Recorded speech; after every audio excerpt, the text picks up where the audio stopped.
approach that helps you listen to body signals, get rid of old diet mentalities, and honor your hunger cues. Said a different way, intuitive eating recognizes that diets often don't work out for the long term, and so actually trying to grab hold of our health in a way that is going to serve us long term. So in intuitive eating, you really learn how to honor your physical and emotional needs. Easier said than done, but a dietitian will certainly walk you through those steps. You are the expert here, and that is of utmost importance. No one has the same body, no one has the same cues. You know your body the best. The 10 principles! Some help you to gain body attunement, which means being able to listen to your body. Some help you to remove barriers to body attunement, which means over your lifetime you might have gained these ways of kind of turning off listening to your body. So we learn how to be able to listen again. So we're going to take a look at the 10 intuitive eating principles. Let's look at more detail. The diet mentality. Here we throw out old books, magazines, old clothes, offering false hope. We get angry at the lies that led us to feel as if we were a failure when a new diet stopped working. In reality, a diet stops working because our bodies are built for survival. But if you hang on to a lingering thought that there might be another good diet around the corner, you are prevented from rediscovering intuitive eating. Honor your hunger. It's important to keep the body fed with enough energy and carbohydrates, otherwise you can trigger a primal drive to overeat, where you reach excessive hunger. All intentions of moderate, conscious eating are out the window. Listening to the first signs of hunger helps to rebuild body trust with yourself and food. Make peace with food. Give yourself unconditional permission to eat. This is really important because if you tell yourself you can't or shouldn't have a particular food, it often leads to intense feelings of deprivation, uncontrollable cravings, and sometimes binging.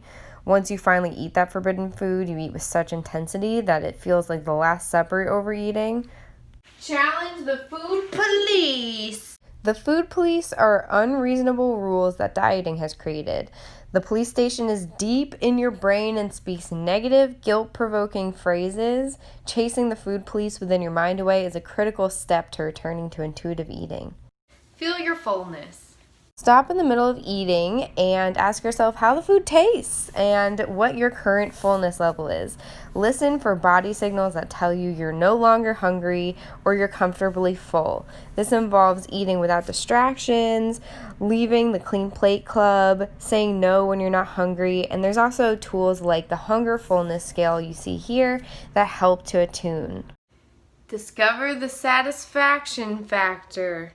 In our true fury to be thin, we often overlook the most basic gift of existence, the pleasure and satisfaction that can be found in the eating experience. When you eat what you really want in an environment that's conducive, the pleasure you derive is so powerful that you feel satisfied and content. This involves thinking about what you really want to eat, where you want to eat, and how you want to eat. Give unconditional permission to cope with feelings.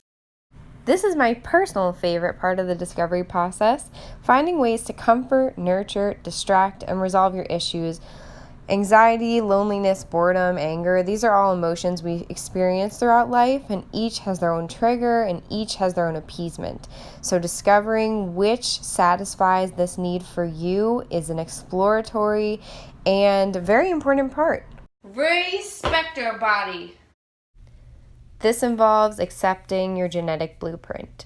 A person with a shoe size of 8 wouldn't expect realistically to squeeze into a size 6, and it's equally as futile and uncomfortable to expect the same with your body size. You have the power to respect your body so you can feel better about who you are, and this includes learning how to live without body negativity, learning self-care, and throwing out old clothes that don't fit. Feel the difference. Instead of using exercise out of a calorie-burning, fear-based approach, shifting the focus to how it feels to move your body. An energizing effect does happen after movement. It just involves finding a form of movement that sparks pleasure and joy in you. Gentle nutrition. Here we make food choices that honor our health and our taste buds and make us feel well. Remember, you don't have to eat a perfect diet to be healthy. You won't suddenly get a nutrient deficiency or gain weight from one snack, one meal, one day of eating. It's what we eat consistently over time that matters. Progress, not perfection, is what counts. We did it. So let's talk about resources. If you wanted to get started, you could either talk to a dietitian and work one-on-one.